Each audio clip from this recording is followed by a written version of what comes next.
5 minutes for an opening statement. Good afternoon, everyone, and welcome to today's hearing of the Subcommittee on Oversight and Investigations. We are here today to discuss a very serious problem, one that the Biden administration and the previously Democratic-controlled Congress have avoided talking about for the last 2 years. Earlier this year, the Congressional Budget Office, CBO, predicted a federal budget deficit of $1.4 trillion for 2023. And unfortunately, CBO now projects a cumulative deficit of $3.1 trillion over the next 10 years. That's right, folks. That's $3.1 trillion with a T of real American taxpayer dollars. Of course, numerous factors impact the federal budget outlook, but one thing is certain. Over the past 2 years, your federal government has been spending taxpayers' dollars like it was monopoly money. Last Congress, the Democratic majority rammed through several massive spending bills, such as the Infrastructure Investment and Jobs Act, the Creating Helpful Incentives to Produce Semiconductors and Science Act, and the so-called Inflation Reduction Act. While couched as measures to upgrade American infrastructure or boost international competitiveness, in reality, these packages threw money at Democratic priorities and handed federal agencies unprecedented amounts of funding to disperse to pet projects.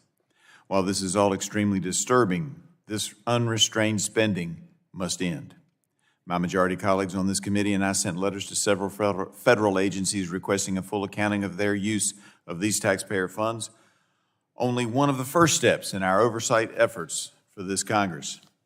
The laws I previously mentioned authorized dozens of new programs and entrusted federal agencies to spend unprecedented sums of real American taxpayer money.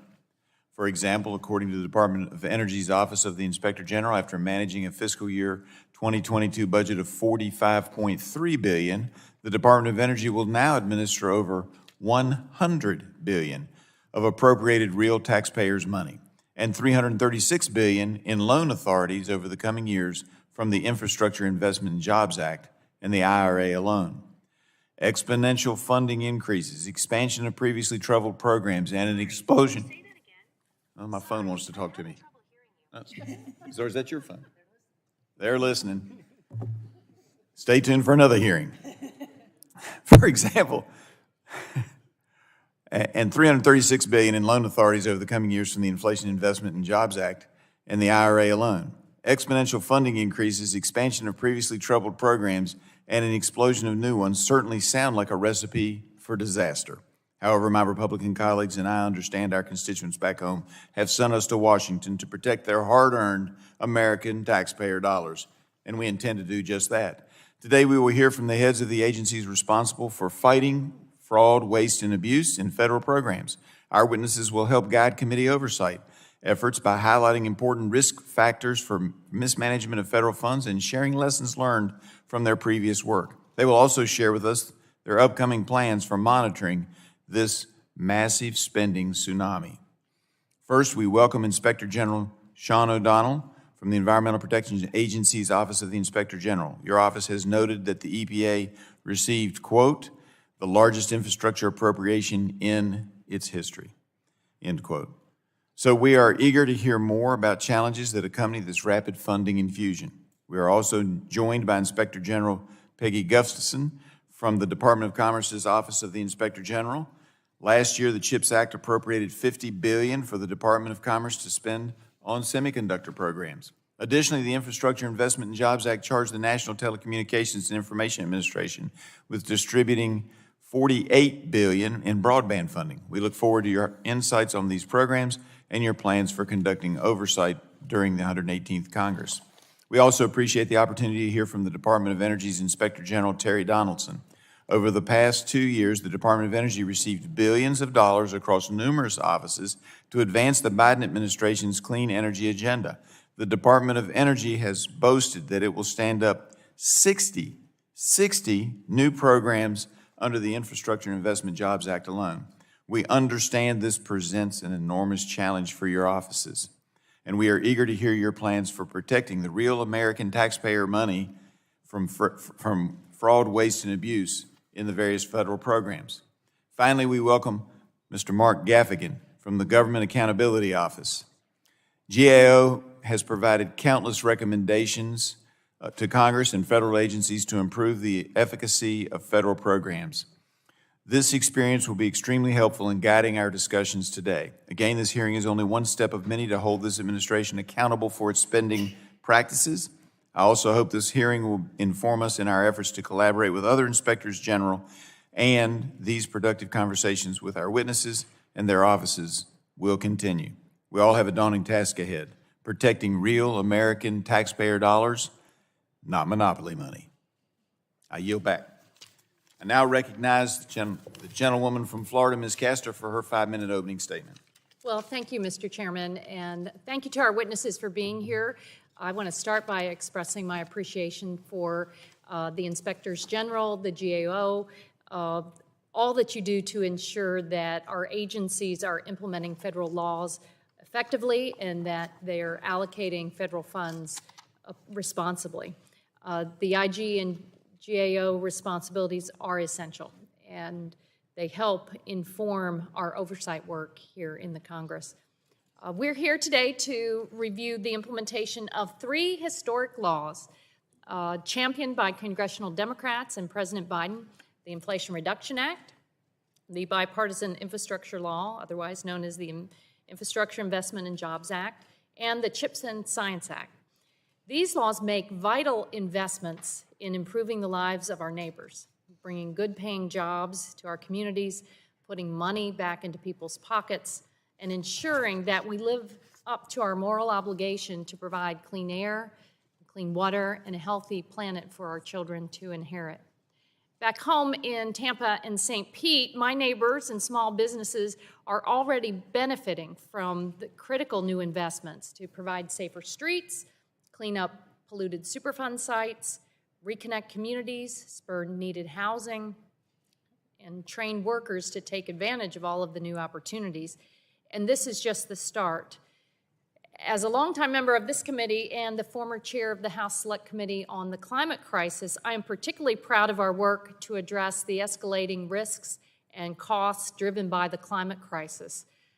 We did a lot of great work to unleash American clean energy that is cheaper, to reduce pollution, and to ensure that it's American companies and American workers that are leading the way. These landmark achievements will make tangible progress on some of our greatest challenges. We should all be rooting for their success and the agency experts administering them.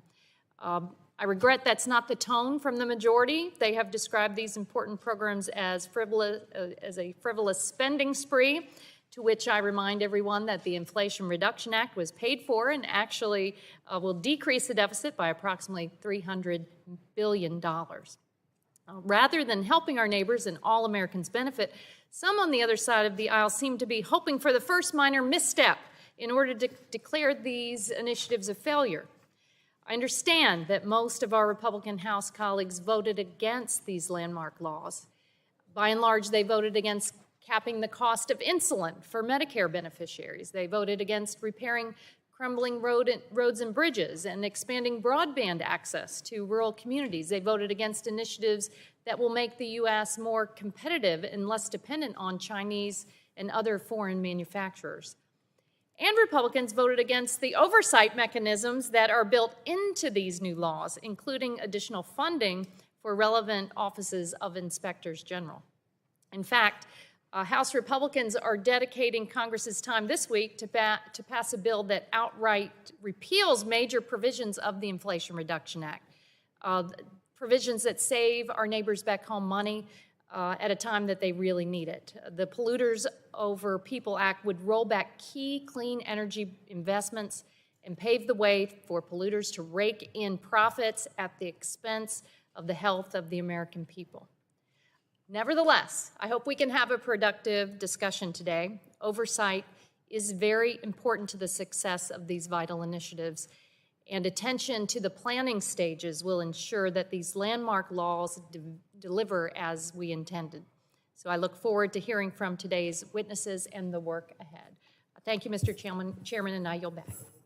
I thank Ranking Member Castor for her opening statement, and now recognize the chair of the full committee, Ms. McMorris-Rogers, for 5 minutes for an opening statement. Thank you, Chair Griffith. With every passing day, daily life gets more and more expensive for my constituents in Eastern Washington. They join people and families across the country who are paying skyrocketing prices to put gas in the tank, stock their shelves with food, house their families, and pay their energy bills. Inflation is spiraling out of control, thanks to President Biden's massive spending spree. It began with the American Rescue Plan and continued to escalate with the Infrastructure Investment and Jobs Act, creating helpful incentives for semiconductors or CHIPS and Science Act, and then the so-called Inflation Reduction Act. Most recently, the administration has doubled down on its reckless spending with its latest $6.8 trillion, yes, record-breaking $6.8 trillion budget proposed for fiscal year 2024. We've heard a lot about the so-called historic investments and the rush to green agenda that the administration plans to advance with hard-earned taxpayer dollars. We've had many questions surrounding this massive spending spree that is making life unaffordable in America. For example, how will agencies stand up dozens of new programs in a short period of time? Do program offices, especially brand new ones, possess the necessary expertise and oversight mechanisms to make responsible investments in new projects? How can American taxpayers learn more about how federal agencies are really spending their hard-earned tax money? How are conflicts of interest and political favoritism influencing agency funding decisions?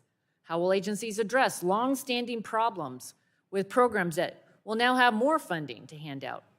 And how much of this money is being given to companies to build their products in China? My colleagues and I on the committee are pushing for answers to these questions.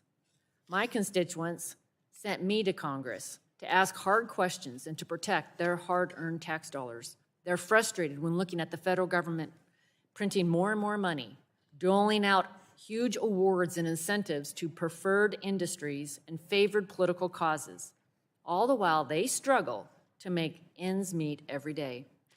However, I want to remind everyone at home and our federal agencies that my Republican colleagues and I are watching. We are ready to hold these agencies accountable and their leadership for their spending decisions. As Chair Griffith noted, our subcommittee chairs and I have already requested a full amount of account of the spending from our federal agencies and are going to continue to push for transparency. Inspector General and the Government Accountability Office are integral parts of the federal oversight community, and we appreciate all who are here today as witnesses to join us.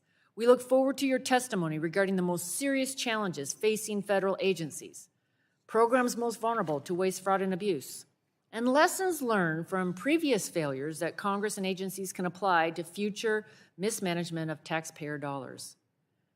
We also appreciate this opportunity to learn more about your upcoming work and difficulties you must confront in conducting oversight of these ballooning agency budgets. We plan to use the information we gathered today to prioritize our oversight efforts, pinpoint federal programs that demand more scrutiny, and identify how to stop wasteful spending. We have a lot of hard work ahead of us, given this unprecedented spending boost to many of the agencies under this committee's jurisdiction. However, we're not going to shy away from the challenge, and I do hope that we will do this together with my colleagues across the aisle, Republicans and Democrats, joining together for responsible stewardship of federal funds.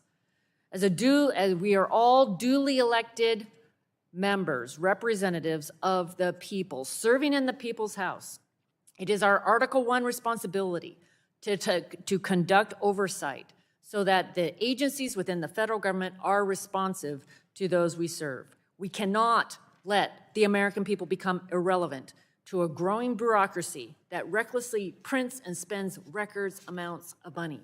Federal agencies must implement the law as it is written by Congress, the elected representatives of the people. Again, members on both sides of the aisle share a responsibility to monitor these activities, and I look forward to our discussion today. And again, thank you to the witnesses for being here. I yield back.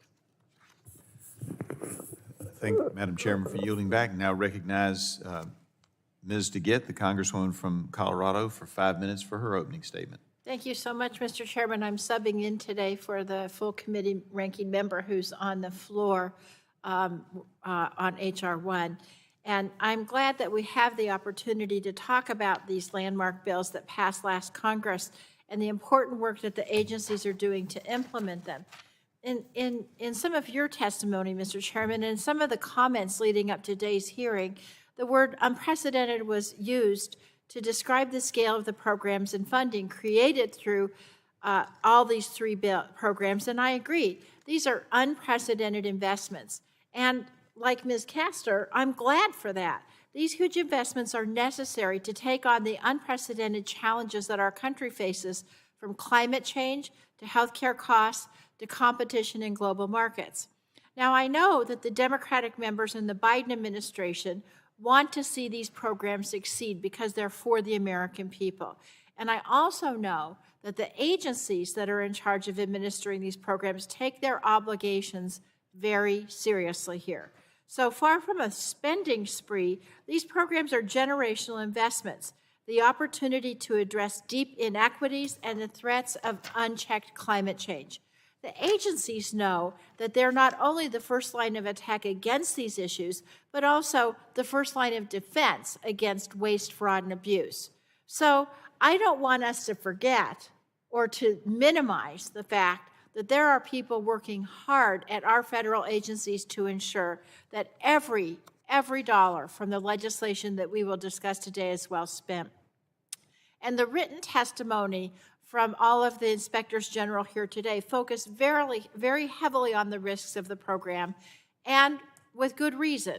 These witnesses are appropriately focused on understanding the uphill climb that our federal agencies face in implementing these important programs. But I also want to make sure that what doesn't get lost in today's discussion is the risk of inaction.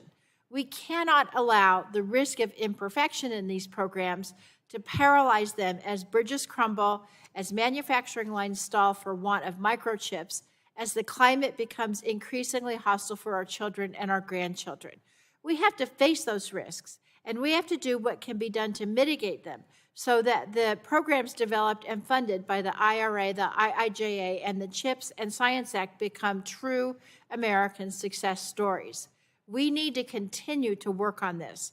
And so I would argue the cost of obstructing the implementation of these laws is truly one that we cannot afford. Now, I know that the IGs and GAO have important roles in ensuring it's done correctly, and I look forward to hearing how we can work together to minimize risks while maximizing the rewards that these programs will bring to all Americans. And I will say, Mr. Chairman, I've been on this subcommittee my entire tenure in Congress, which is over 26 years. And this subcommittee has a storied history of having bipartisan oversight and investigation. And I will assure you, Mr. Chairman, the minority intends to make sure that there's no waste, fraud, or abuse in these programs, because every dollar that we spend that was appropriated in these three bills needs to go for the purpose for which it was designed. And that's where all of our wonderful witnesses and their agencies come in. It's why I'm very pleased that we had additional funding in these bills for oversight and for regulatory reform, because we need to make sure this money is well spent in the purpose that it's intended, and I think we can all get behind that in this committee. And with that, I yield back. Thank the gentlelady. We now conclude with member opening statements. The chair would like to remind members that pursuant to committee rules, all members' opening statements will be made part of the record. We want to thank all of our witnesses for being here today and taking the time to testify before this subcommittee. Each witness will have the opportunity to give an opening statement. Most of you have done this before, and we appreciate you doing it again, followed by a round of questions from the various members.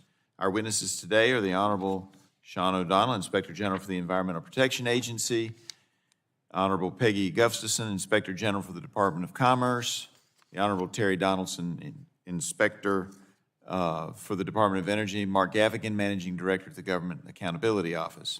We appreciate you being here today, and I look forward to hearing from you on these important issues, and we will now swear you in. As you know, the testimony that you're about to give is subject to Title 18, Section 1001 of the United States Code. When holding an investigative hearing, this committee has the practice of taking testimony under oath. Do any of you have an objection to taking testimony under oath? And let the record reflect that no one objected. Hearing no objections, will proceed. The chair advises you that under the rules of the House and the rules of the committee, you are entitled to be advised by legal counsel. Do you desire to be advised by counsel today during your testimony? And let the record reflect that all members responded that they did not desire to have legal counsel present with them at this time. Seeing none, if you will please rise and raise your right hand, and I will swear you in. Do you swear or affirm that the testimony you're about to give is the truth, the whole truth, and nothing but the truth, so help you God? Again, seeing all witnesses answered in the affirmative, you are now sworn in and under oath, subject to the penalties previously referenced. With that, I will now recognize Sean O'Donnell for 5 minutes to give an opening statement. Good afternoon, Chairman Griffith, Ranking Member Castor, and members of the subcommittee, and good afternoon, Chairwoman Rogers. I was supposed to be in Washington State visiting family this week, but I would not miss the opportunity to testify at this committee. But I should add, I will be in Seattle in time to see the Mariners opening day.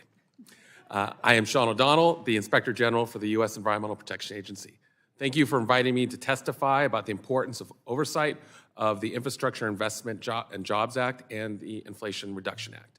The IIJA's $60 billion represents the largest investment in the EPA's history, funding water infrastructure projects, electric school buses, and cleanup projects, as well as expanding the EPA workforce. This money is generally distributed through familiar mechanisms, like the state revolving funds or existing grant programs. However, we have serious capacity and capability concerns. One state recently shared with us its apprehension of receiving more SRF money now than in every previous year combined. This is because the SRFs are getting $40 billion from the IIJA and at least $6.5 billion from the American Rescue Plan Act. We've seen this before. The equation of an unprepared agency dispensing an unprecedented amount of money times the large number of struggling recipients equals a high risk of fraud, waste, and abuse. I'm grateful that Congress recognized the need for independent IIJA oversight and provided the OIG with funds for that purpose. Since enactment, we have leveraged every aspect of my office to identify high-risk programs and potential fraud vulnerabilities. We are using complex data analytics to identify where these funds are being spent and where potential fraud might happen. Because transparency is important to us, we've actually made a version of our data analytics available on our website for the public to view. Our oversight efforts have already produced results. Early on, we released a series of lesson learned reports which draw on our previous work, such as our American Recovery and Reinvestment Act work, to identify historical pitfalls that could endanger IIJA projects. Just last week, we released a report on outstanding recommendations related to internal controls necessary to effectively administer these IIJA programs. And this morning, we issued our inaugural Oversight Progress Report. We are now starting, or are preparing to start, at least a dozen audits and evaluations, covering everything from institutional controls at IIJA-funded cleanup projects to SRF capacity and management issues. We are also meeting with the EPA regularly to discuss its plans for creating and implementing new or expanded programs. More recently, we have focused on having grant provisions and policies related to fraud reporting, whistleblower protection, and OIG access put into place before the disbursement of funds. I expect we'll issue a report on this shortly. Finally, we are conducting targeted outreach to our stakeholders. Our investigators and auditors have held 168 joint IIJA fraud briefings, reaching more than 3,700 EPA staff, potential recipients, and other governmental officials. And we are working with other law enforcement and OIGs, including those here today, to share best practices for fraud prevention and investigation. The Inflation Reduction Act provides the EPA with another $41.5 billion for climate change, air quality, and environmental justice. In our estimation, this act carries even greater risks than the IIJA. As an example, the EPA formed the Office of Environmental Justice and External Civil Rights from a variety of programs already existing in the agency, and those programs had a combined budget of $12 million. The new office will now manage a grant portfolio of $3 billion, all of which must be distributed by 2026. We are concerned that the pace of IRA spending when conducted by new programs and received by new recipients significantly increases fraud vulnerabilities. These issues make clear that there is a significant need for strong independent oversight. Unfortunately, the IRA did not provide funds for EPA oversight.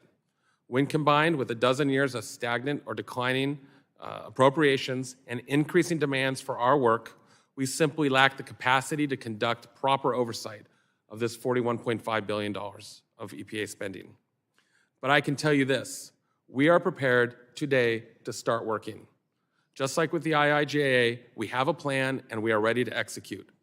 We have already shown that with a modicum of funds, less than half a penny for every EPA dollar spent, we will show a return on your investment.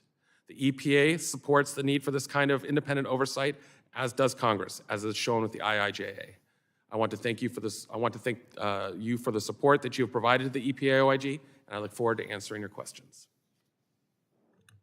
Thank the gentleman. Now recognize Ms. Gustafson for her 5-minute opening statement. Thank you.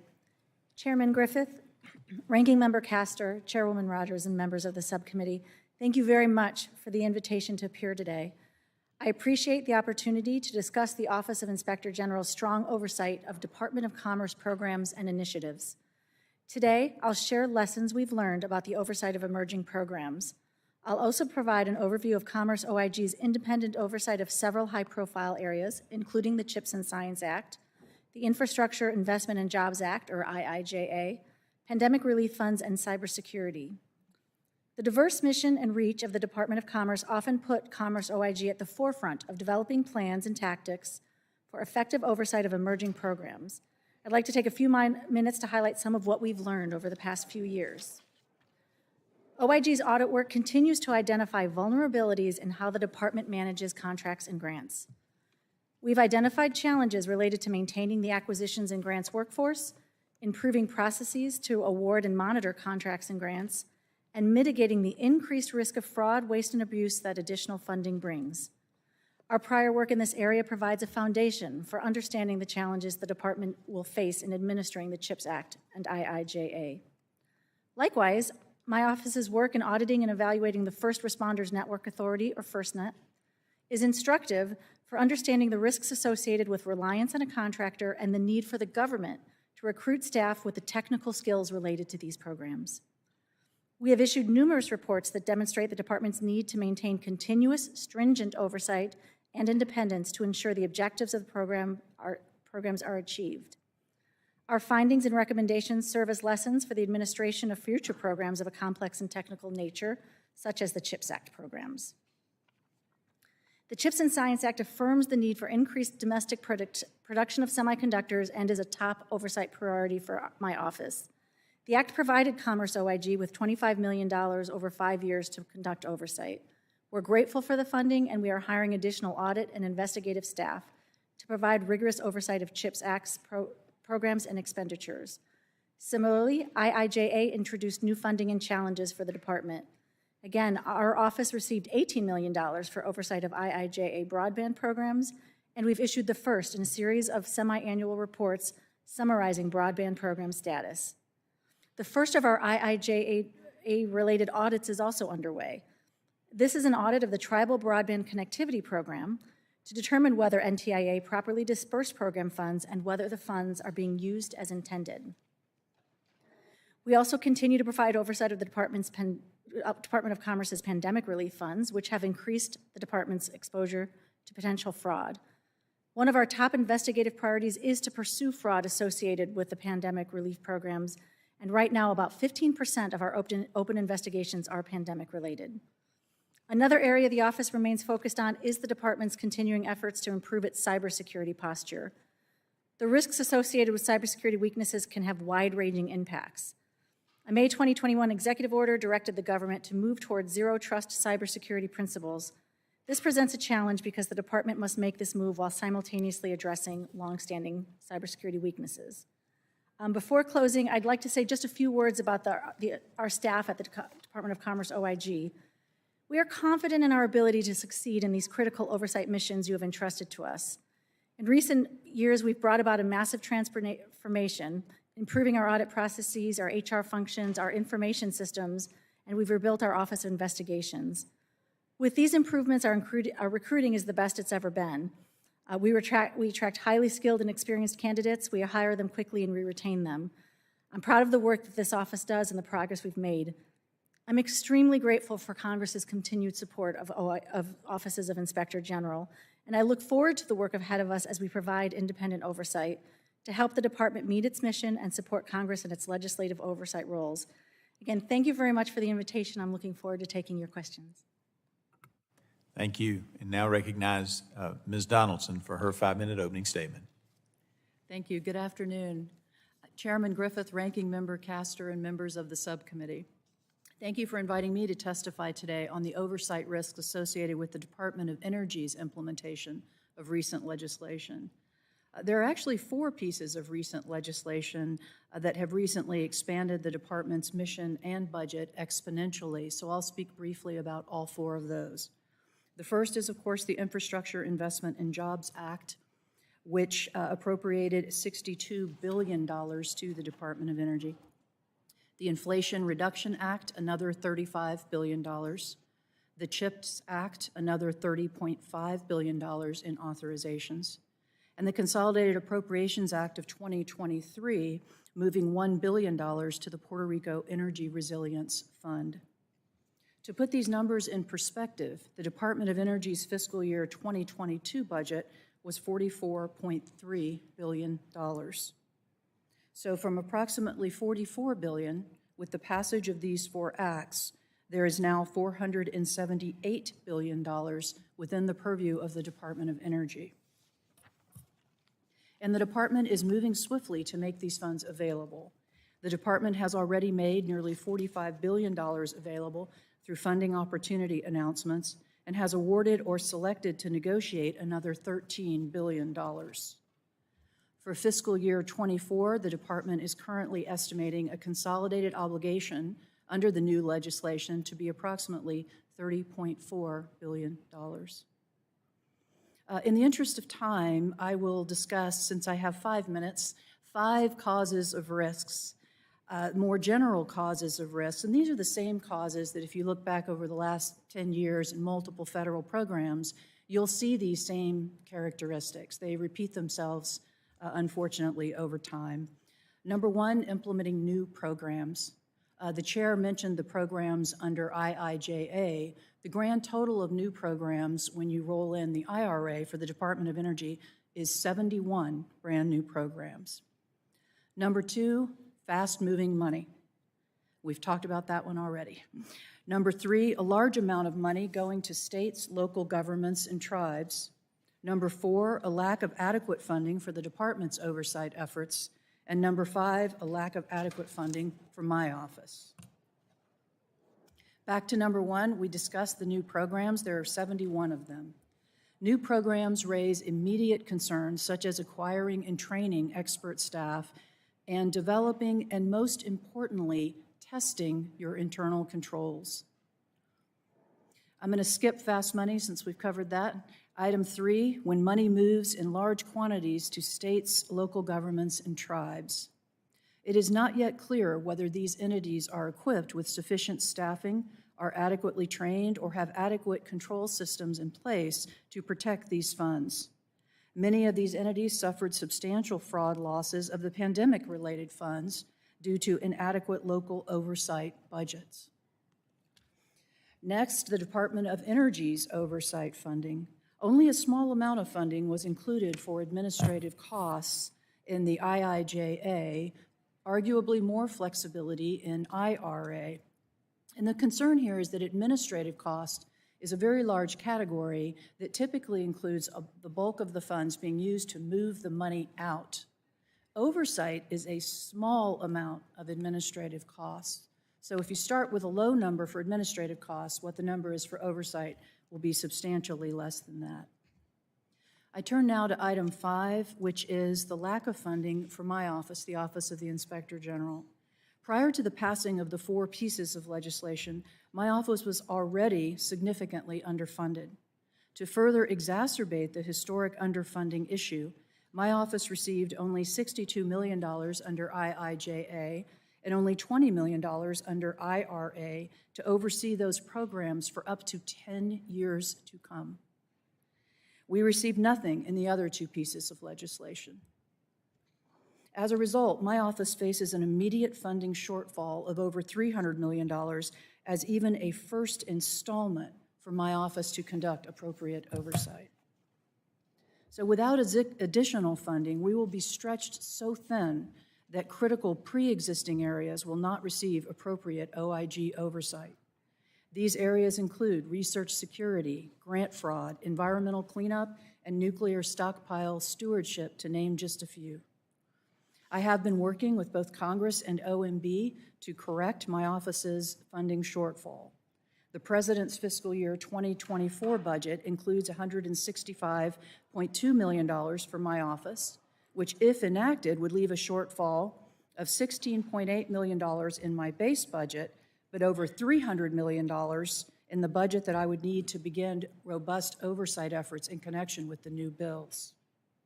The President has also issued a statement proposing an additional $150 in funding to assist under-resourced inspectors general, but has not yet announced the amount of this funding that might be allocated to my office, if the funds are authorized by Congress.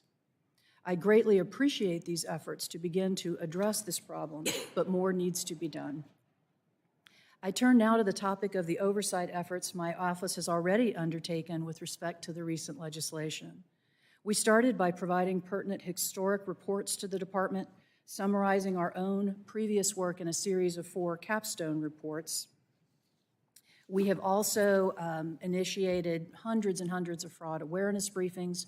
We meet regularly with the department 2 to 3 times a month and the implementation team in order to resolve as many issues as we can in advance. Thank you very much. I look forward to taking your questions. Thank you, and now turn to Mr. Gaffigan for his 5-minute opening statement.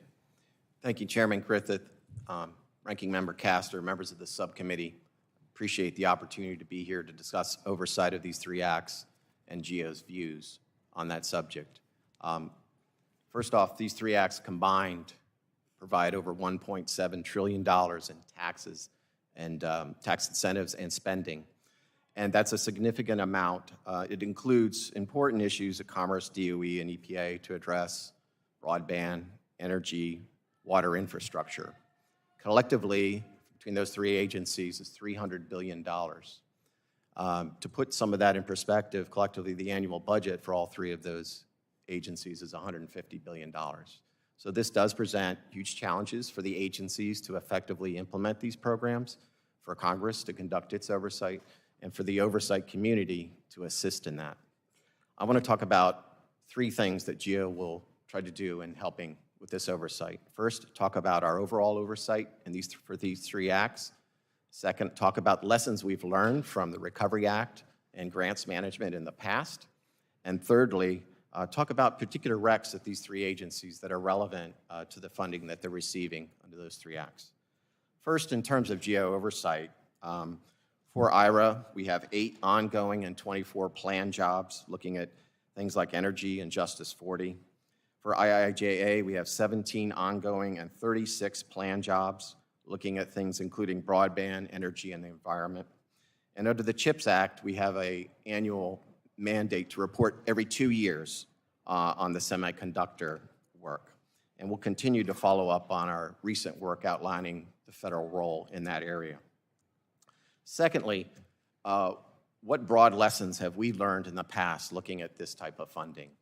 And I want to talk about 3 common themes that we'll try to bring to this oversight. One is the sort of striking the balance between streamlined systems to provide the grant funding, as well as at the same time having internal controls. And the danger here is either we're too involved or we're not involved enough. And finding that sweet spot is really important into getting these programs implemented in an effective way. And it requires looking at the characteristics of these programs in terms of how long the funding is. Is it a new program? Is it an existing program? So the answer is not always the same, but that's a challenge that we found in past work and we expect to find going forward. Secondly, a common theme is transparency and accessible data to assess where the money's going, to track the money and follow the money. That's been a problem in the past. We've had recommendations and matters to the Congress, for example, on usspending.gov. Still a lot of work to do in that area. Third, the third theme here is the need for collaboration and consultation. There are so many entities involved in addressing these problems at the federal, state, local, and tribal level, and outside of government, from the recipients and stakeholders. And so that consultation and that collaboration is really key to avoiding duplication, overlap, and fragmentation to make sure, again, that these funds are spent effectively. Lastly, I'll talk about the 3 agencies and work that we have ongoing in the past that's led to 29 recommendations that are still open that we think are relevant to the funding for these programs going forward. For example, at Commerce, we recently did 2 reports on broadband. One identified over 100 programs in the federal government, 15 different agencies, all addressing broadband, and the need for a national strategy to bring those agencies together to work effectively and collaborate on those programs. Secondly, at Commerce itself, looking at the NTIA, which is charged with implementing the broadband program, we identified a lack of performance measures, as well as an entity to take the lead on fraud risk assessment and to actually do that assessment. That's going to be key for that agency in carrying out its broadband program. At DOE, we've done some work on cost controls, so that'll be really important to the clean energy programs to ensure that we have an off-ramp when things aren't going well and avoid spending money when it shouldn't be spent. And lastly, at EPA, we have a history of doing grants work there.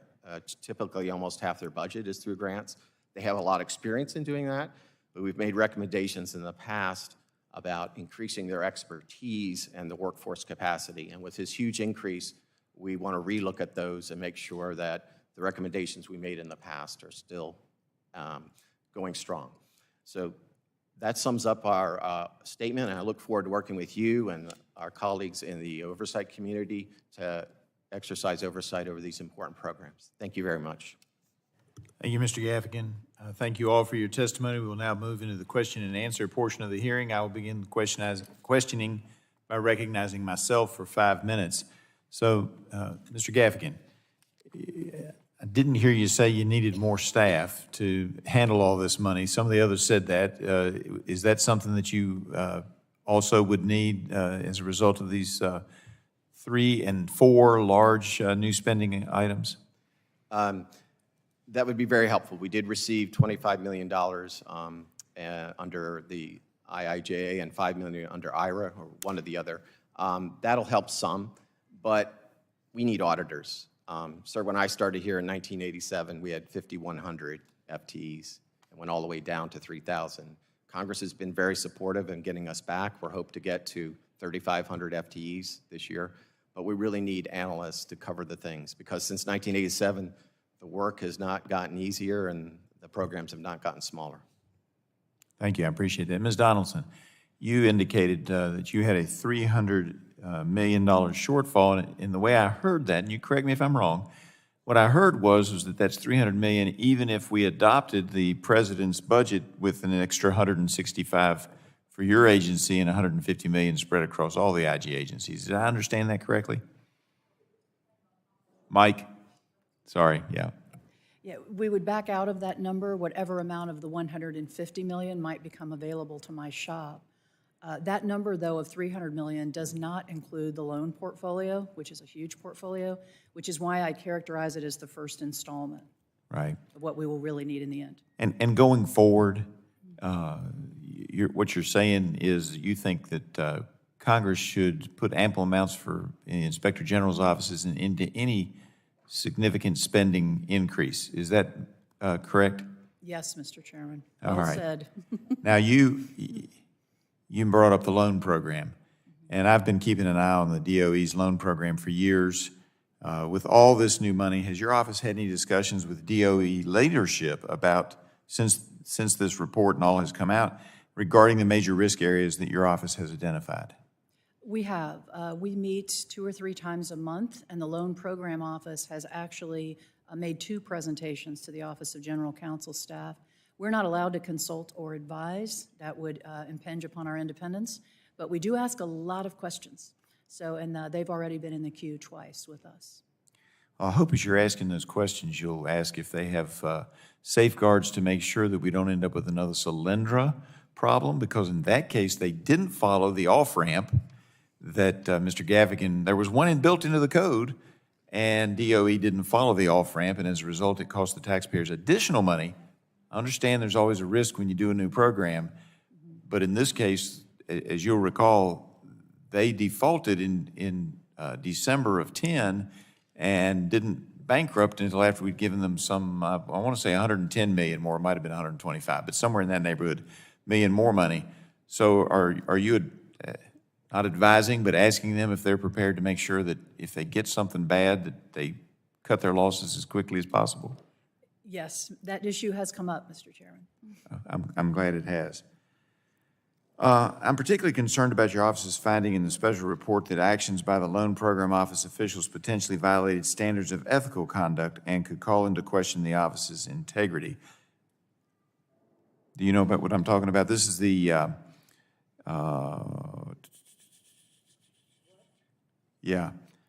this is a question I've got here that deals with what we asked for Secretary Granholm, seeking more information about what DOE has done to address its loan program risk factors as identified in the June 2022 DOE Office of Inspector General Special Report. That's the report I'm referring to.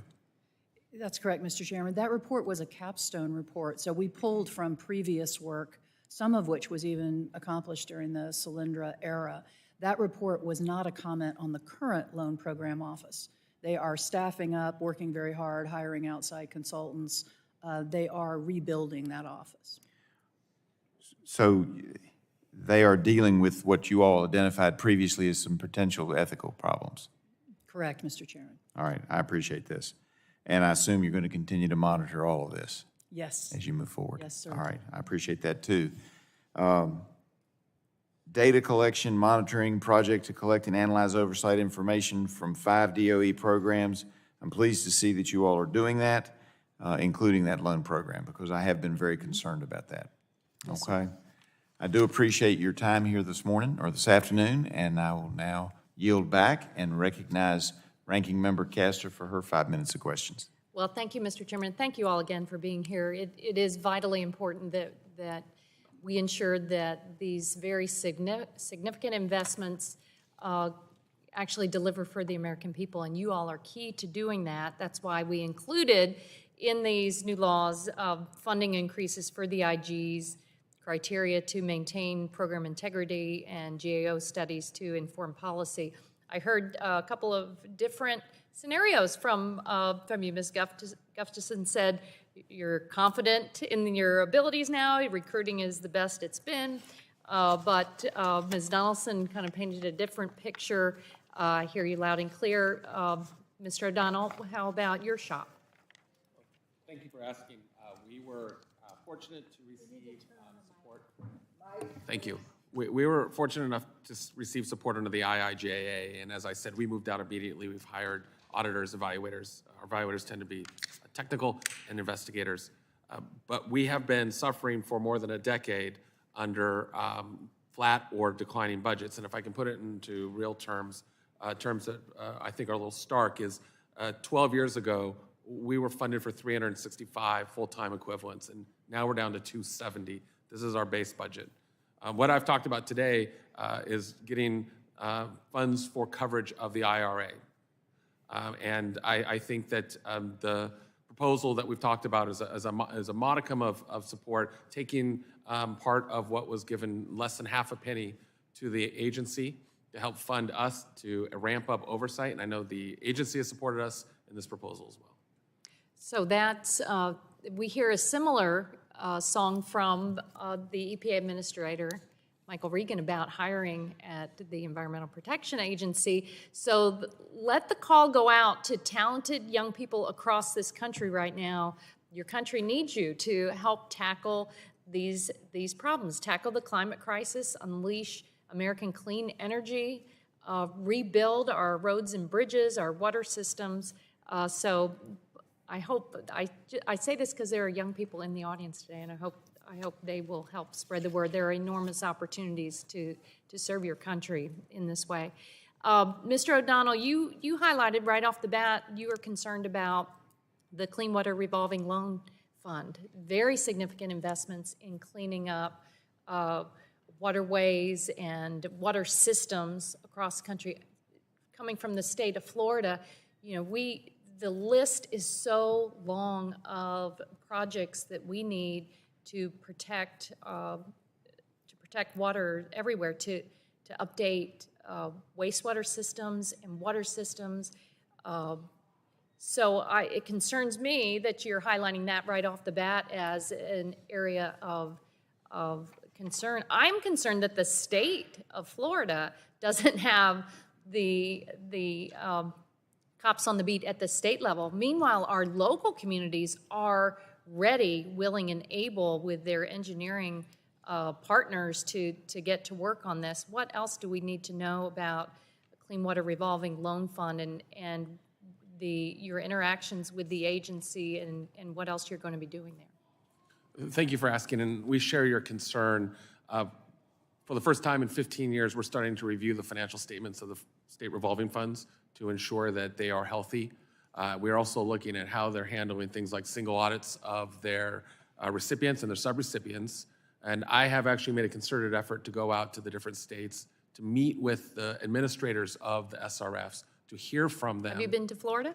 I have. I went to Florida in December. Unfortunately, we were not able to. We tried. We were not able to meet. But it is my plan to go to Florida, particularly before it gets too hot, and to meet there and have that same conversation. And that conversation is exactly along the lines of what you said, which is we want the states to know that we are their partners in helping to make sure that these funds are executed appropriately, and we're their partners in fighting fraud. We have trained investigators who are ready, willing, and able to look at water infrastructure and crimes that are committed in the construction or the operation of the water infrastructure. Yeah, our economy is based on clean water and clean beaches, so I'll be very interested in following up with you on that. So over at the Department of Energy, are there any, what is piquing your interest right off the bat? What do you want to highlight as a concern? I hear what you say on the oversight of the loan program, but what else? I would say it's the combination of so many new programs and the fast money. Some of the risks that I talked about actually all exist cumulatively. So that gives me great concern. I would like to see the department move forward with a more robust use of data analytics. I think that would be a tremendous tool for them. They are working on that now. But there are so many new things happening over there, it would be hard to really rank them at this moment in terms of program-specific risks. Are you able to have, well, I see I'm over my time. Thank you very much, Mr. Chairman. I'll yield back. Gentlelady yields back. I now recognize the chair of the full committee, Ms. Kathy McMorris-Rogers, for her 5 minutes of questioning. Thank you, Mr. Chairman, and appreciate you all being here. I wanted to start with one program, one of many, but the EPA's Clean Bus Program. I recently visited some propane suppliers in Spokane who were quite concerned about the way that this program is being implemented. It's a program, at least as it was described to me, 50% was to go for electrification of school buses, 50% for propane, or alternative. And the way it's being implemented, 100% is being reimbursed if it's a electric school bus, costing $370,000 each, versus the alternatives that EPA has decided to reimburse a third of that cost if it's an alternative. So for propane, a bus would cost $107,000. EPA will reimburse a third of that. If it's an electric, costing $370,000, we'll pay the whole thing. I just wanted to ask about this program in particular, if you would elaborate on just the implementation, if they plan to modify the program, given the supply limitations, and according to the 2022 rebate, winners have already been announced. What challenges does EPA and EPA OIG face in monitoring these funds after winners have been announced? Thank you for the question, and we share your concern with respect to the Clean School Bus. We announced a project recently, an audit of how the agency is handling supply chain issues and decision-making issues with respect to the clean school buses. Early indications are that the capacity of the United States to produce enough clean school buses, electric school buses, along the lines of what the agency envisions is not possible. That these funds would not be executed in time to actually meet the goals of the program. We have concerns that go beyond this too. It is one thing to give a school district an electric bus. It is another thing then for them to recharge that electric bus. And at this point, we're concerned that there isn't the infrastructure for them to recharge these electric Okay, buses. so what would happen to, what will happen to the money if they can't spend it? This touches on a continuing recommendation that we make with the agency, which is monitoring funds that are obligated but not spent, and having the agency appropriately deobligate those funds. I cannot remember, and I will get I'll back to you. follow up later. Okay, thank you.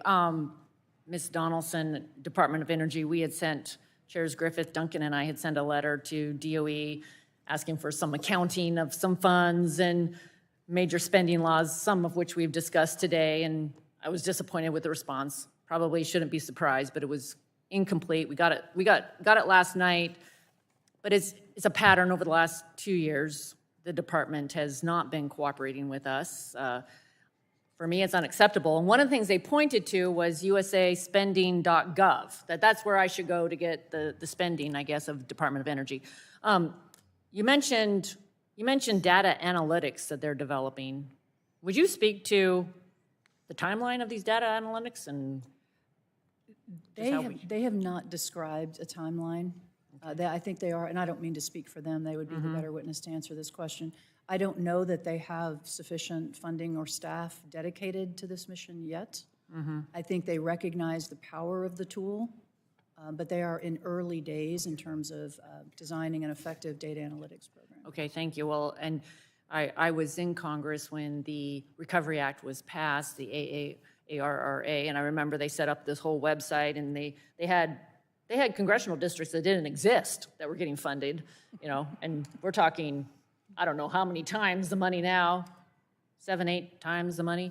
To Mr. Gaffigan, I wanted to ask about data analytics and just how are we doing as far as internal controls to be able to have any kind of tracking of these dollars? Yeah, I mentioned as one of the themes of that past work, because I also helped audit the ARRA funds, and there was great hope for the setting up of these data sources and a way to analyze it, but it's fallen short, and just the quality of the data, as you alluded to, has not been well done.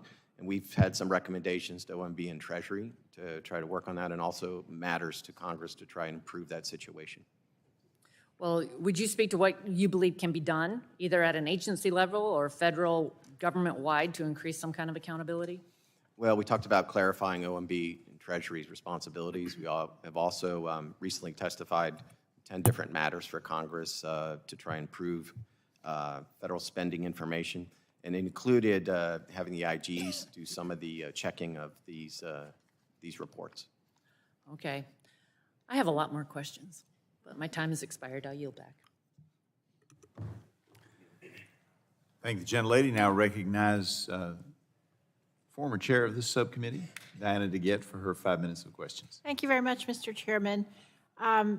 First of all, I was pleased to see that as part of these bills, there was an increase in funding for Inspector General's offices for the most part, and to do this work, because I think it's important work. Ms. Donaldson, I was dismayed to hear that you did not receive the funding that you need to do your job, and I was pleased to hear that at least some of that funding is included in President Biden's budget this year. So I'm sure all of my Republican colleagues will be supporting these provisions of the president's budget because they are so concerned about oversight, and I will make sure that I remind them of that when we do the appropriations bills, because you can't just wave a magic wand and do oversight. So I appreciate that. So right before I came over today, I was speaking, I'm a member of a group called the House Democracy Partnership, and we work a lot with legislators around the world. And I speak to them quite frequently about the importance of oversight over government spending. So I said I was coming over to an oversight hearing, and they said, oh, what's the topic of the hearing? And I had to really think, because the topic of the hearing is, quote, follow the money, oversight of President Biden's massive spending spree. And it's a little embarrassing for someone like me who's trying to tell colleagues around the world that we need to have robust oversight, that the U.S. Congress is actually having an oversight hearing that is so vague that you can't possibly see what we're going to do, especially since we're bringing in inspectors general from 3 important agencies, and especially since the programs are only now just being implemented. So the first thing I want to say is kudos to the 3 of you for thinking ahead about the protocols we're going to put in place to make sure that these funds are spent wisely and the way they were intended. Secondly, thank you for giving detailed written statement, even though this was a very vague topic of this hearing. And thirdly, thank you for your very persuasive, albeit limited, verbal testimony today about your intentions. I just want to ask each one of you one question, and in the John Dingell tradition, it can be answered with a yes or no. And the question is, does your agency intend to oversee the implementation of the provisions of this legislation that you oversee with full and robust efforts? Yes or no? Mr. O'Donnell? Do you mean my office or the EPA? EPA and your office. My office, yes. Ms. Gustafson? Commerce OIG, yes. Ms. Donaldson? Yes, ma'am. So, good news, they're all going to do their best to oversee it. I would suggest, Madam Chair, that we actually have hearings directed at specific programs. I think that'll be a much better use of this committee's time, and with that, I yield back. And the chair calls on Mr. Burgess for 5 minutes of questions. I thank the chair. Look, I don't mean it to be like this, but it's going to sound like I'm overly critical and you all are not the problem. But, oh my God, you have described an absolutely staggering, astonishing volume of dollars, which the country didn't have and had to borrow from China to pay for these things. And now you need more money to make sure that the people in the agencies don't rob the taxpayer of further dollars. I mean, you can't make this stuff up. It's like a Franz Kafka novel. So, being a student of Willie Sutton, you remember the guy that robbed the banks, and they asked him why he robbed the banks. He said, that's where the money is. You guys have the money. I mean, I didn't really do a running tally of the amounts, but would you all agree that that is a staggering amount of money that is aggregated in what we are talking about today? I mean, I can't remember ever having had a hearing about that number of dollars, and yet you're telling us, to a person, you can't manage to make sure that these funds are properly expended unless you get more money. And, you know, I'm sorry for people watching this, if anyone is. I hope they are. They probably aren't.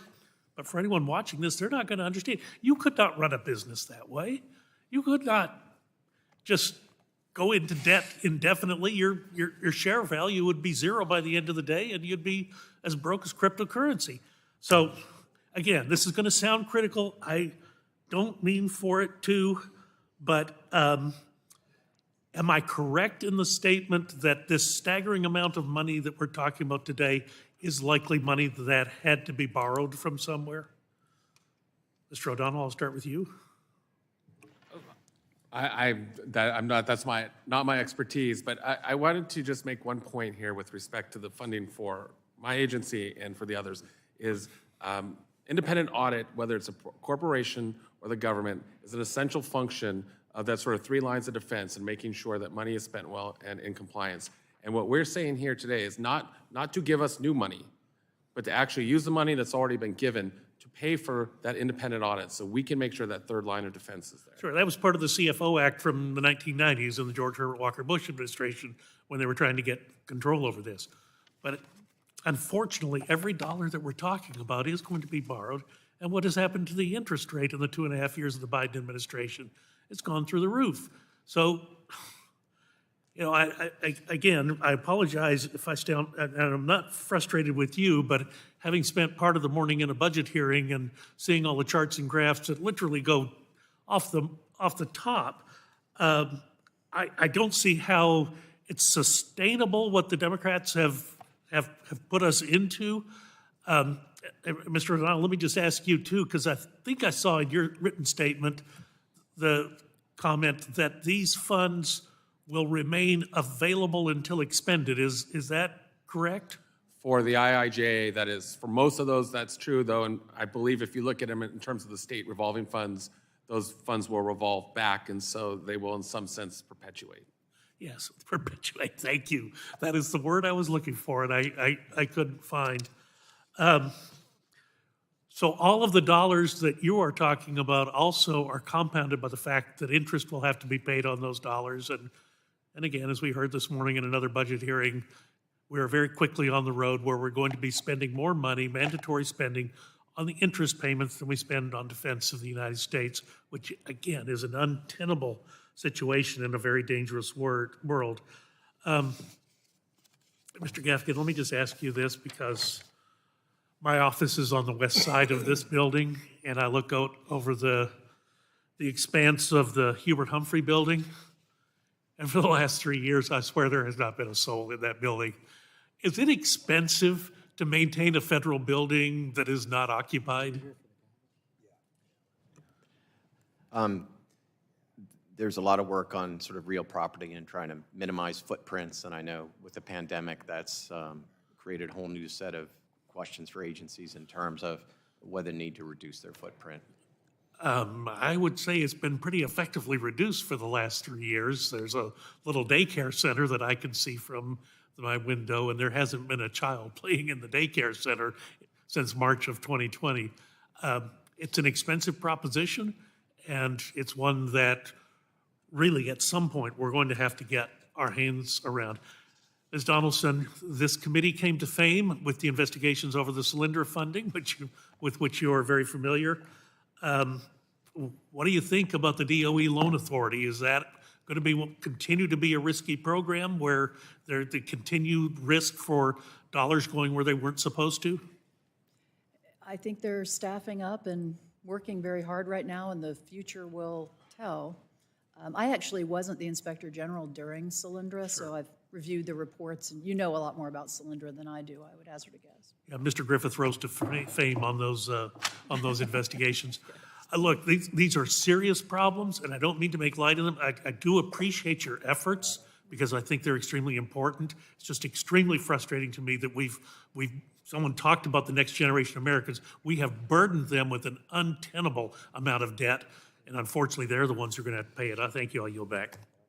Thank you. The chair calls on Ms. Chakowski for 5 minutes of questioning.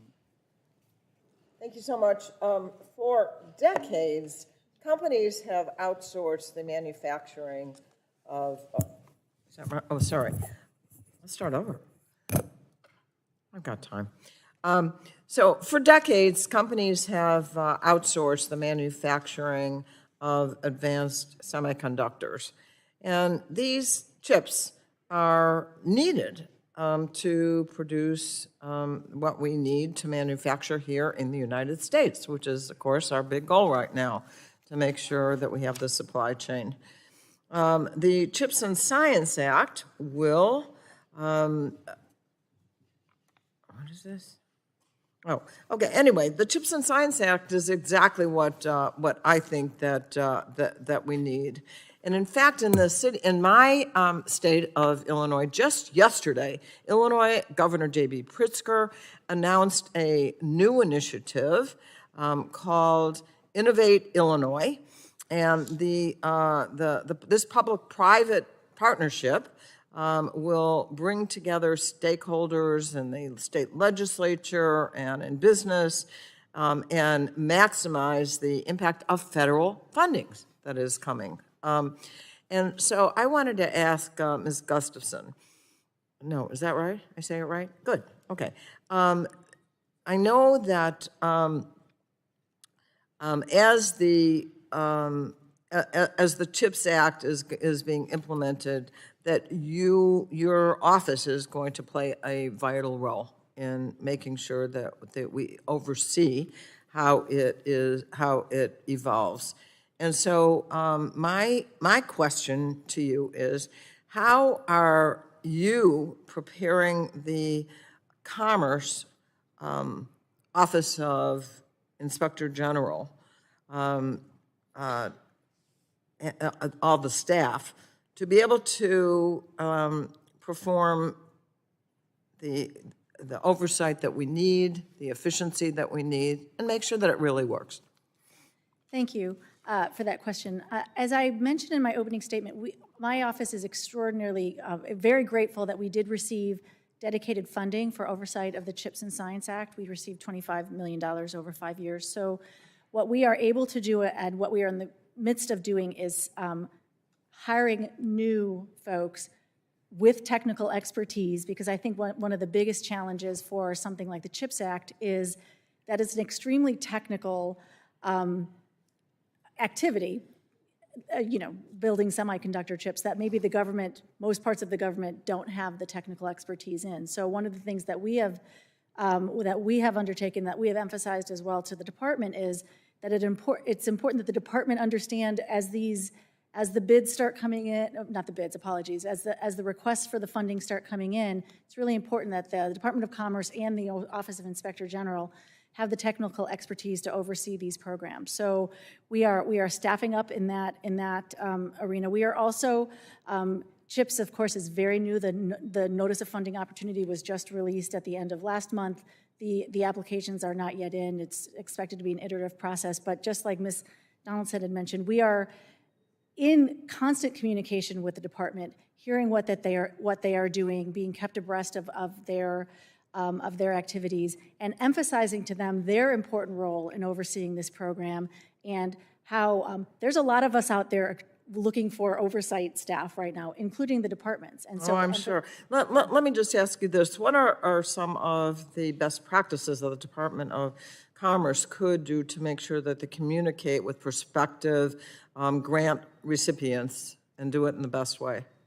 So I think the key on that one is exactly to your point, is communication, is outreach, because it is a brand new, CHIPS is brand new. So I think the best practices are practices that can be taken from things, frankly, like ARA or the pandemic relief, where there was communication being undertaken by the departmental stakeholders about what the program is, what the requirements are. I can't sit here and tell you how well they're doing because we haven't done a review of it, but I think there are a lot of lessons to be learned in the government. CHIPS is kind of the newest act of all the ones that we're talking about, so I think it's important that the department be learning from what has already been undertaken in the last several years. Thank you so much. Let me just say that unfortunately most of our Republican colleagues voted against the CHIPS and Science Act. I hope that we're going to be able to work together to make sure that this program is done well and that it actually does improve commerce and competitiveness in the United States. And I yield back. Thank the gentlelady for yielding back. Now recognize the gentleman from Kentucky, Mr. Thank Guthrie. you. Thank you, Mr. Chair. I appreciate the recognition, and I want to, and this first is for Ms. Gustafson. Your written testimony notes that the CHIPS and Science Act provides the Department of Commerce with up to $39 billion in direct funding for semiconductor activities, $11 billion for semiconductor research and development, and up to $75 billion in direct loans and loan guarantees. Your testimony also states that the Department's strategic goals for implementation of this act include investment in U.S. production of strategically important semiconductor chips. Like many of my colleagues, I am concerned that this taxpayer funding can wind up funding production of semiconductors in China or enriching our global adversaries, or also joint ventures with China here in the United States. Based on your experience, what challenges does the Department, then my question, based on your experience, what challenges does the Department of Commerce face in administering this funding to retain its benefits domestically? And what role, if any, will your office have in making sure these funds don't get to China, either production in China or joint ventures here with China? Thank you for your question. I think that the key, the biggest challenge and the biggest piece of advice I would give the Department of Commerce as it relates to this is that it's one thing to have a program that makes it very clear that there are restrictions on what the recipients of this program, the business that they can be involved in.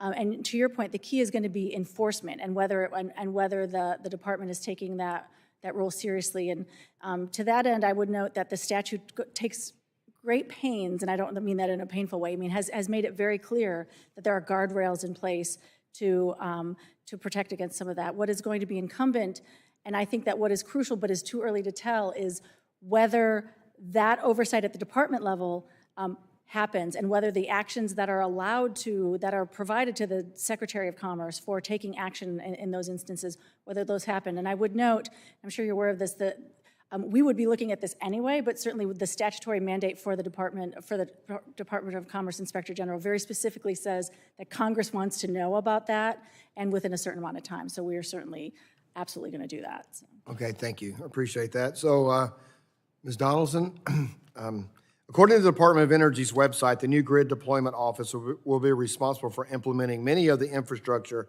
Investment and Jobs Act and Inflation Reduction Act grid resilience and reliability programs.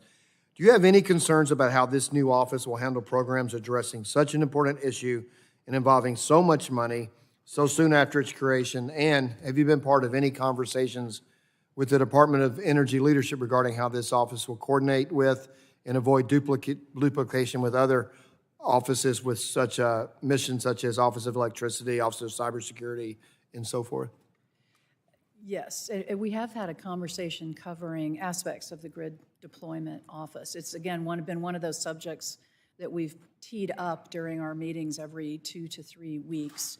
We don't have a lot of information in yet about the Grid Deployment Office. We have an outstanding monitoring project data acquisition, so that information is now coming in. So it would be too early for me to have much of an opinion on how it is going over there. Thank you. And Mr. Gaffigan, has the Government Accountability Office reviewed or otherwise been involved in the Department of Energy's reorganizations? And what general concerns or pitfalls should Congress be aware of accompanying agency reorganizations? We haven't had any recent work on DOE reorganizations. Probably the last questions we got were when NNSA broke off from defense programs, but that's been a while ago. But there are some lessons learned in terms of reorganizations that we've developed some criteria around which would apply to any agency reorganization if we were asked to do so. Okay, thank you. And back, Ms. Gustafson, I'm sorry, I apologize. Is there, you said guardrails on making sure the investment doesn't go to China? Because the idea is that we're going to bring this technology here and not in China. But is there any guardrails on preventing joint ventures from American companies to do joint ventures on domestic soil with China? So China has our technology? I would have to get back to you on whether the statute gets to that. Honestly, I don't know, but I'm happy to get that answer back to you. Sorry. Okay, that would be helpful. Yeah. Thank you. I will yield back.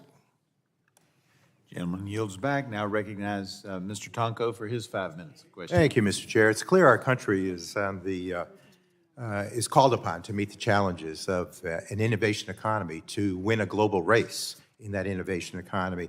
And I hope we all respond by embracing a spirit of can-do. That's including adequate resources and staffing levels at key agencies to make this happen. Failure is not an option here. So let me just go into the water infrastructure area. It's unacceptable that so many Americans lack access to safe drinking water. The water system is plagued by frequent main breaks, massive leaks of treated water, PFAS contaminations, and an estimated 10 million lead pipes in service, which are overwhelmingly found in low-income communities and communities of color. As past chair and now ranking member of the Environment Subcommittee, ensuring that all Americans have easy access to safe drinking water has been a long-time priority. As a result of decades of inaction to replace aging lead pipes, millions of American families and children have been exposed to lead contamination water. We've even reduced staffing at some of these agencies to a really dangerous level. With passage of the Infrastructure Investment and Jobs Act, the federal government is finally investing in our water systems and lead service line replacement, which will have an enormous impact on families' health and well-being. Specifically, the IIJA provides $43 billion in state revolving funds to improve water infrastructure grants in communities across our country. These investments in clean water are essential, and we need to make certain they are implemented effectively. So I know what the EPA agrees, that the EPA agrees with that, and they are working hard to ensure that every dollar counts and to get the staffing where it should be. IGs can play a significant role in protecting important government programs like the state revolving funds. So, Mr. O'Donnell, in your testimony, you mentioned that your office has reviewed EPA's prior responses to water emergencies and that you are focused on oversight of the state revolving funds. Based on your office's ongoing work in this area, how should the EPA make certain that the state revolving funds are reaching the areas of highest need while hopefully preventing future water emergencies? Thank you. One of the first projects that we announced, the first audits we announced, is looking at how the agency is identifying those communities in need for lead service line replacement. Because it was our sense from previous water emergencies that the agency does not have a great sense of where those lead service lines are and where those lines need to be replaced. And I agree with you on the need for the robust oversight of the water system. We have ongoing right now 3 reviews that touch on the failures of water system. We have 2 projects involving Jackson, Mississippi. In fact, I just met with Representative Thompson this morning to discuss our oversight of the Jackson water crisis. We have one in Red Hill with the Honolulu water system and one in St. Charles, Missouri for their water system. We intend to fully become more robust partners in oversighting those state revolving funds so they do exactly, sir, what you want them to do. Well, it's been long overdue. So, Mr. Gaffigan, in your written testimony, you highlighted some past recommendations the GAO has made to EPA to improve its monitoring of grants and ability to track the financial sustainability of the SRF. As you noted, EPA has implemented many of these GAO recommendations. How will those improvements help EPA better manage the clean water and drinking water state revolving funds? I think it'll help them very much. I think they've been pretty responsive to our recommendations in the past.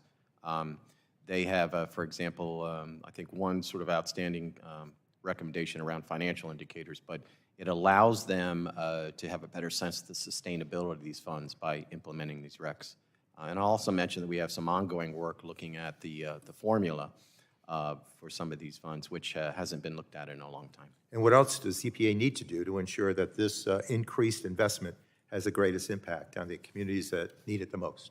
I think their commitment to the workforce in terms of having good workforce to handle this huge increase will really lead to some benefits, and also being able to weigh, because now they have the option to address both lead in drinking water and the PFAS. They were specifically called out in the legislation, so I think that'll help them with their criteria in terms of determining where the biggest needs are. Okay, well, we'll all be watching and doing what we can to ensure that our agencies have the support and guidance they need to effectively carry out their missions. Americans deserve the benefits that these programs have to offer, and we in Congress will move to make certain they succeed. We cannot fail in this innovation race. I want to see a good, robust, can-do attitude and spirit. Make it happen. Let's work together and let's get it done. I yield back. Gentleman yields back. Now recognize the gentlelady from Arizona, Ms. Lesko, for her 5 minutes of questioning, and recognize the Vice Chairman of this sub. Thank you very much, Mr. Chairman, and I want to applaud all of you for your hard work and for your office's hard work. Very vital. Ms. Donaldson, Your March 13th, 2023 report stated that the DOE Office of Science failed to adequately audit at least $56 million in grants. You wrote that the DOE Office of Grants and Cooperative Agreements within the Office of Science told your office that because of contract specialists' high workloads, they focus on issuing awards and do not have adequate resources to verify where the grantee is compliant with audit requirements. I understand that to mean that the DOE focuses on getting money out the door and not on whether recipients are complying with oversight requirements. Ms. Donaldson, is that a fair interpretation? Well, I'll say this about the volume of anything that gets audited, be it a grant, cooperative agreements. Can you pull your mic closer? Oh, I sure can, thank you. Yeah, my comment about what volume of dollars get audited is there is no federal agency that's ever at 100%. So and it wouldn't be efficient to be at 100%. So what that report was about is looking at whether or not in a particular area, the percentage was high enough, to be protecting the resource. In the opinion of my audit team, it was not. Thank you. Ms. Donaldson, how can the DOE adequately audit billions of dollars of new money if they weren't able to adequately audit millions? I think there is the two big problems that I alluded to earlier. There has to be an adequate reservation of oversight dollars because the Department of Energy also conducts audits. I don't conduct 100% of the audits. So they are the front line of defense. So they need adequate resources. And then, of course, the Office of the Inspector General needs adequate resources. And you will never achieve 100%, but you want to achieve in any particular program a high enough number to where you have some confidence that those funds are safe. Ms. Donaldson, thank you. Do you have an estimate in how much taxpayer money may be lost to fraud, waste, and abuse because of the agency's lack of proper oversight? That's an interesting question. I think that might require a bit of a crystal ball.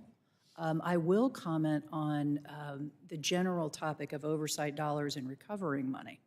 So I always say that oversight dollars usually make money, don't lose money. So for example, the work of the offices of inspectors general, much of what we do can't be monetized. We put people in jail, there's deterrence, we correct standards. A lot of what we do you can't put a number on. When we do put a number on things that we can put a number on, most offices of inspector general recover more money than we cost. So we are not a cost center, we're the opposite of that. So oversight dollars well spent can reduce that level of fraud, waste, and abuse. So I think it's very important to think of oversight dollars in that way. Not money wasted, money recovered. Understood. Last question. If a longstanding program office, such as the Office of Science, cannot manage the oversight of its financial assistance awards and absorb new funding, how can taxpayers trust new offices to administer their grants appropriately?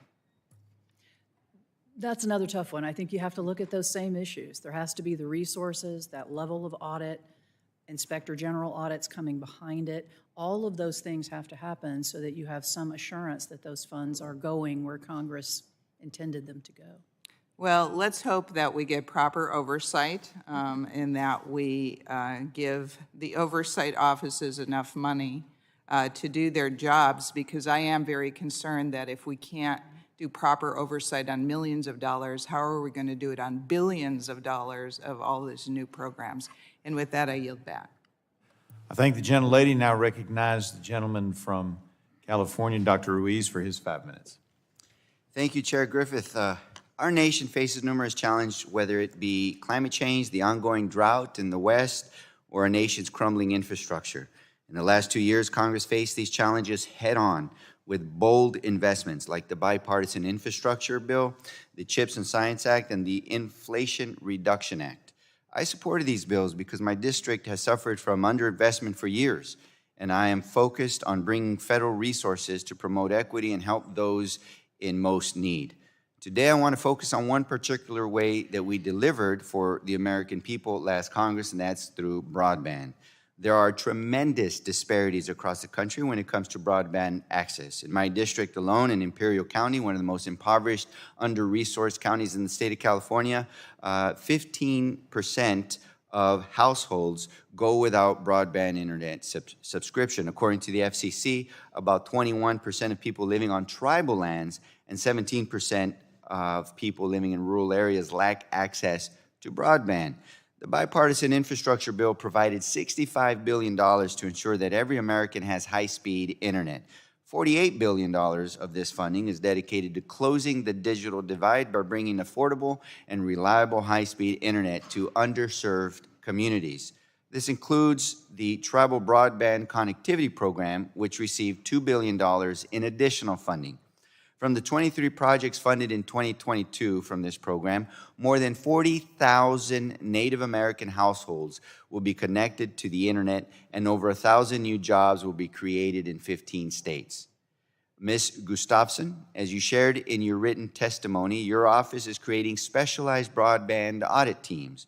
You've also begun an audit of the Tribal Broadband Connectivity Program and have started issuing semi-annual reports summarizing the status of bipartisan infrastructure law programs. Will your office's oversight activities evaluate whether these funds under the bipartisan infrastructure law are distributed equitably and are reaching historically underserved communities? Thank you for your question. Our oversight is going to be directed in several ways, in several areas, as you can imagine. One of the first concerns, since there have been, and it's been mentioned previously, there have been broadband programs before, obviously, in the federal government, including at Commerce when under the Recovery Act, there was the BTOP program. So we are going to be focused, first off, on making sure that the program is doing what is intended, to your point. So is it going to, because if the main point is to serve the underserved communities, which it is, we have concerns about duplication of effort where it's already been done. So that's one of the first things that, we're making sure that this is truly not going to places where there is already broadband, and whether it's achieving, and whether it's achieving its purpose. And in order so that you can get your focus on areas that don't have broadband. Right. Okay. To your point, many of these programs are very specifically designed for that, so that our oversight will be directed to that as well. Mr. Gaffigan, you mentioned in your testimony that the GAO issued a report in January with recommendation to approve program performance measurement, and that the National Telecommunications and Information Administration concurred with those recommendations. How might adoption of these recommendations enhance the impact of NTIA's expansion of broadband access to tribal lands and other communities that lack access to high-speed internet? I think it'll help in two ways. One, it'll sort of ensure that the fraud risk framework is established, and so that the monies go to where they need to go. And also, it'll talk about if they implement our recommendations around performance measures, so we can see we're getting value for money here. And I'll also mention, in terms of disadvantaged communities, we also have ongoing work that'll cross-cut with this on Justice 40 initiatives, where 40% of benefits should go to disadvantaged communities, and we're looking at that right now. Thank you. You know, having access to high-speed broadband is now becoming a common good because our society is tied into the ability to access high-speed broadband. We can't ask our children to do homework on the internet when our children don't have access to the internet. And we can't ask people to go online to receive essential information, to receive essential services, when they don't have access to the internet. It will only exacerbate the disparities that we see in healthcare, in education, in employment, in business development, and we need to end that once and for all. And so I strongly believe that with proper oversight, these programs can help bridge the digital divide and give everyone in our country a real chance to share in our country's prosperity. I believe it's a common good. We should start having conversations about it, as utility companies are a common good, and I'm glad that Congress passed these crucial measures and bills to revisit them now to see the good work they are already doing for the American people, and I yield back.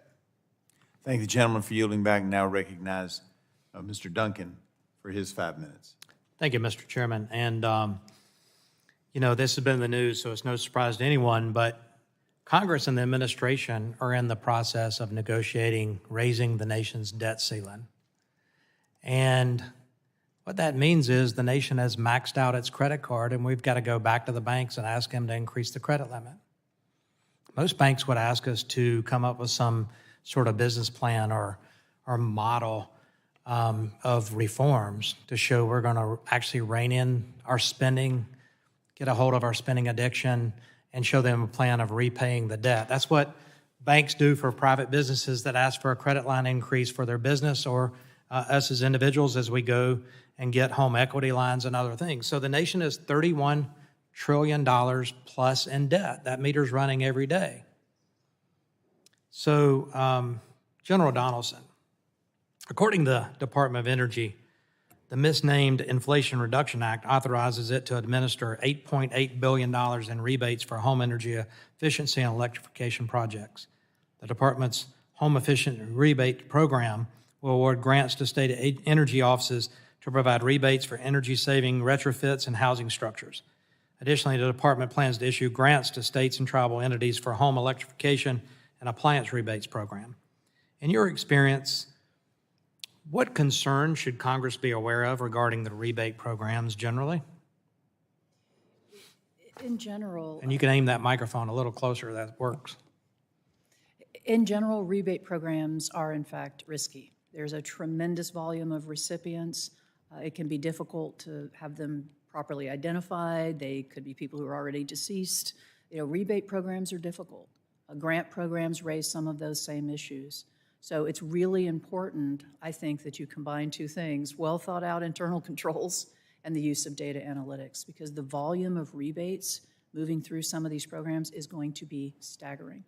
So collect quality data on the front end, scrub it, look at it, check for red flags, take a more modern approach on things such as rebates, and you'll be able to safeguard a higher volume of those funds.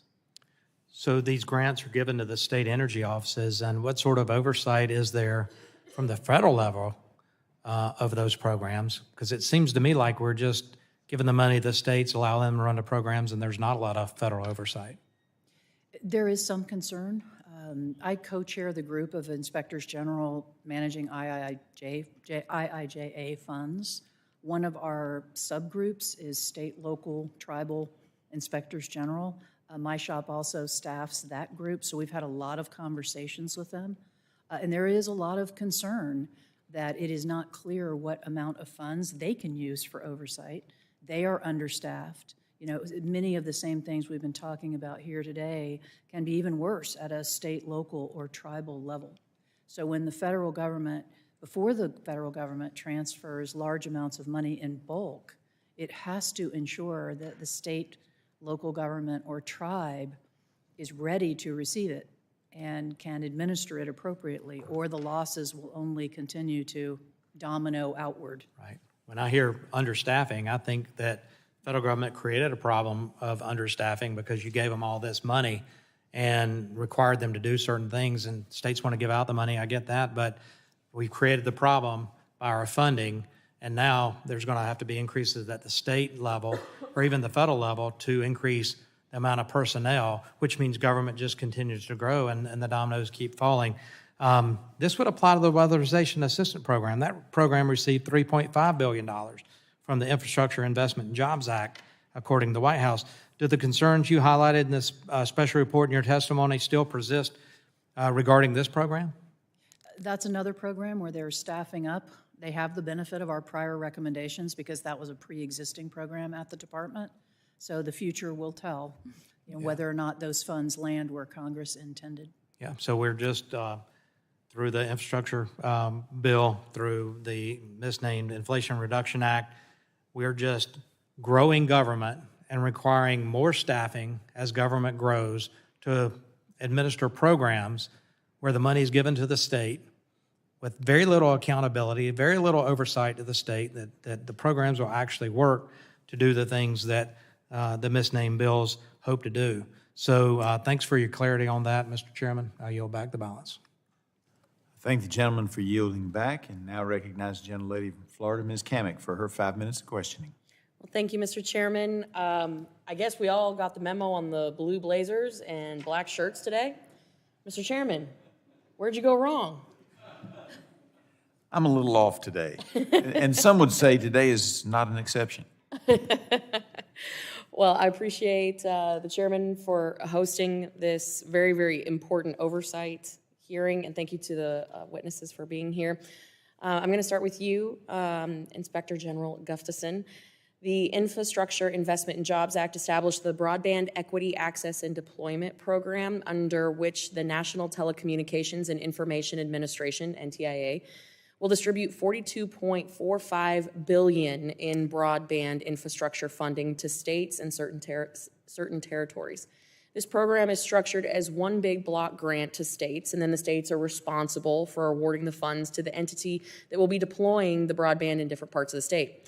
Given that the NTIA does not have direct control over awarding funds to each grantee, what oversight challenges does that present for the agency in your office, particularly as we're trying to handle overbuilding in certain areas?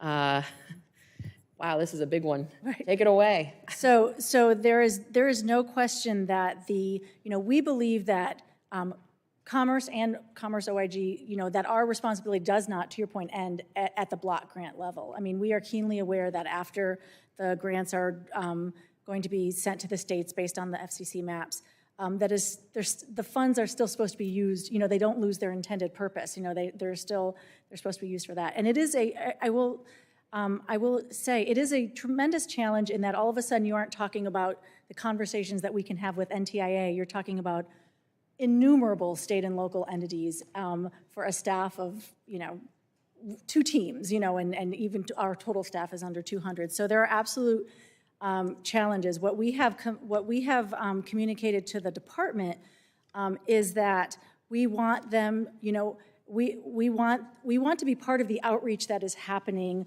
as the program is being rolled out. I mean, we want the state auditors and the local entities to know that the OIG is here, that Commerce is here, that there are still, that we are keenly interested in overseeing and being told and hearing about issues that are coming up. Because to your point, the issues on a block grant don't happen at that level. They happen 2, 3, 4 steps down. And so we will do our level best, to get that word out, but it's going to be a challenge because we are all of a sudden talking about hundreds of projects, probably thousands of projects. Oh, I understand this is a gargantuan one, but I mean, $42 billion, we're gonna have to do better than our level best for sure, and I recognize that we're dealing with all the different states. And this actually follows right into my second question, where NTIA was recently directed by Congress to establish 6 new broadband programs over the last 3 years. Some of these programs have similar goals, but they have different statutory requirements, different funding levels, different timelines, et cetera. So have you guys had any discussions with NTIA before they established the programs to discuss how integrity was going to be accounted for and also to reduce the likelihood of fraud in these programs? We have had conversations with NTIA. We have made it clear that while we cannot give our stamp of approval on what they're doing, we stand ready to talk about lessons learned and things that we would like to see as the oversight entity, things that we would like to see in the notices of funding opportunities that will allow the transparency needed to follow the money. So I think that those conversations have occurred. To your point, NTIA has not been in the business of broadband grants for a while, so they're having to kind of almost start over because BTOP was under ARA, it was many, many years ago. So there are grant-making entities within Department of Commerce. NOAA makes a lot of grants, NIST makes a lot of grants. So we've also emphasized the importance of it not being just an NTIA job, that there be conversations and working together with the other grant-making entities within Department of Commerce to make sure that those controls are being placed in. So the conversations are happening, but our work, of course, will really begin in earnest when the money. Can you proactively, and are you proactively reaching out to states as we're dealing with these block grants to talk about what requirements are going to be happening or coming out? That way they can be compliant on the front end rather than catching up on the back end? We are absolutely being proactive. I know other IGs involved in IIJR as well, and often it's a joint effort where we're appearing together sometimes at state and local auditors conferences at those, at meetings. So we are, and for my office, and it's often a representative not just from audit, but from the investigative side, from the Office of Investigations, to talk about what the fraud indicators are, what the people should be looking for that might indicate that there's a problem. So we are having those discussions right now. And the nice thing about the IIJA working group is sometimes it's Department of Transportation who is out there, but I know that Mr. Soskin, is actually talking about the programs in general, so that again, that level of awareness is happening. Because to your point, a lot of people don't know what an OIG is, unless you're here. So it really is important to get that word out. And I say that as somebody who worked in a state auditor's office for 8 years, and we knew that GAO existed, but didn't really know about OIG. So it's important to have those proactive conversations. Well, excellent. I know my time has expired. I'm way over, but I appreciate it. Thank you so much, Mr. Chairman. I yield back. Thank the gentlelady, and seeing that there are no further members wishing to ask questions today, I would like to thank all of our witnesses again for being here today. You've been very informative and energetic. Anything? Thank you all very much. And in pursuance of the committee rules, I remind members they have 10 business days to submit additional questions for the record, and I would ask the witnesses to submit their response within 10 business days upon receipt of the questions. Without objection, committee is adjourned.